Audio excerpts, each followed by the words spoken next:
যে আমাদের যে মেইন চ্যালেঞ্জটা ছিল সেটা কিন্তু আমরা অনেকখানি অতিক্রম করে ফেলেছি। আমাদের মেইন চ্যালেঞ্জটা কী ছিল? আমাদের মেইন চ্যালেঞ্জটা ছিল এক্সচেঞ্জ রেটটাকে স্টেবিলাইজ করা।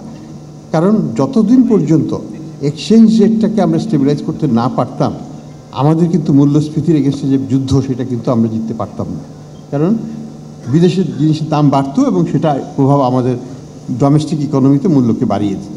এখন যেহেতু গত 7-8 মাস ধরে এক্সচেঞ্জ রেটটা মোটামুটি 122-123 আছে, আমাদের একটা স্বস্তি আসছে এবং এইটাকে বাজারের ভিত্তিতে ছেড়ে দেওয়ার পরেও এটা স্টেবল হওয়াতে আমাদের একটা আস্থা এসেছে যে মূল্যস্ফীতি একটা ভালোর দিকেই যাচ্ছে। আমরা যদি আমাদের এইটা দেখি, এক্সপিরিয়েন্সটা দেখি, খাদ্য মূল্যস্ফীতি ছিল 14.5%, এটা এখন 8%-এর একটু উপরে আছে। এটা একটা বড় একটা আমরা অর্জন করেছি। হ্যাঁ, নন ফুডটা সবসময় খাদ্য মূল্যস্ফীতির চাইতে একটু পিছিয়ে থাকে, একটু ল্যাগড এফেক্ট। সেই কারণে আমরা দেখছি নন ফুডটা যেটা 12.5 ছিল সেটা এখন 11.5 ছিল, সেটা এখন 9.25-এর দিকে চলে এসছে। তো এটাও আমরা কমের দিকেই পাচ্ছি এবং আরও একটু কমবে, দ্রুত কমবে বলে আমরা আশাবাদী। তো এই সব মিলিয়ে আমরা যদি ইন্টারন্যাশনাল প্রাইস দেখি, কমোডিটি প্রাইস ইন জেনারেল, আপনি দেখুন আমাদের তেল গ্যাসের দাম কিন্তু এখন যেটা হবে আগামীতে আমরা যেটা আশা করছি আর বাড়বে না, এবং কিছু কিছু ক্ষেত্রে তেলের দাম কমিয়ে দেওয়া হলো, আমি জ্বালানি তেলের দামের কথা বলছি।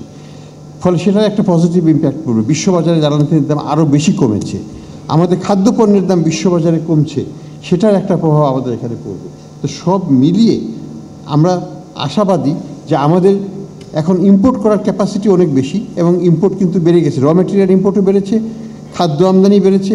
গতবারের রোজাতে আপনি দেখুন কোনো পরিবর্তন হয়েছে কিনা, এই রোজাতেও আপনি দেখুন কোনো পরিবর্তন, এই ঈদেও দেখুন কোনো পরিবর্তন হচ্ছে কিনা।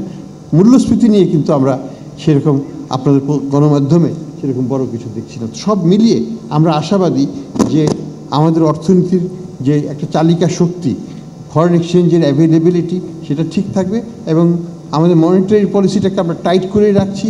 আমরা আগামীতে এটা ইন্টারেস্ট রেটটা কমিয়ে আনবো যখন ইনফ্লেশনটা 7%-এর নিচে নেমে যাবে। আমরা আশাবাদী এটা জুলাই, অগাস্ট, সেপ্টেম্বরের মধ্যেই আমরা সেখানে যেতে পারবো।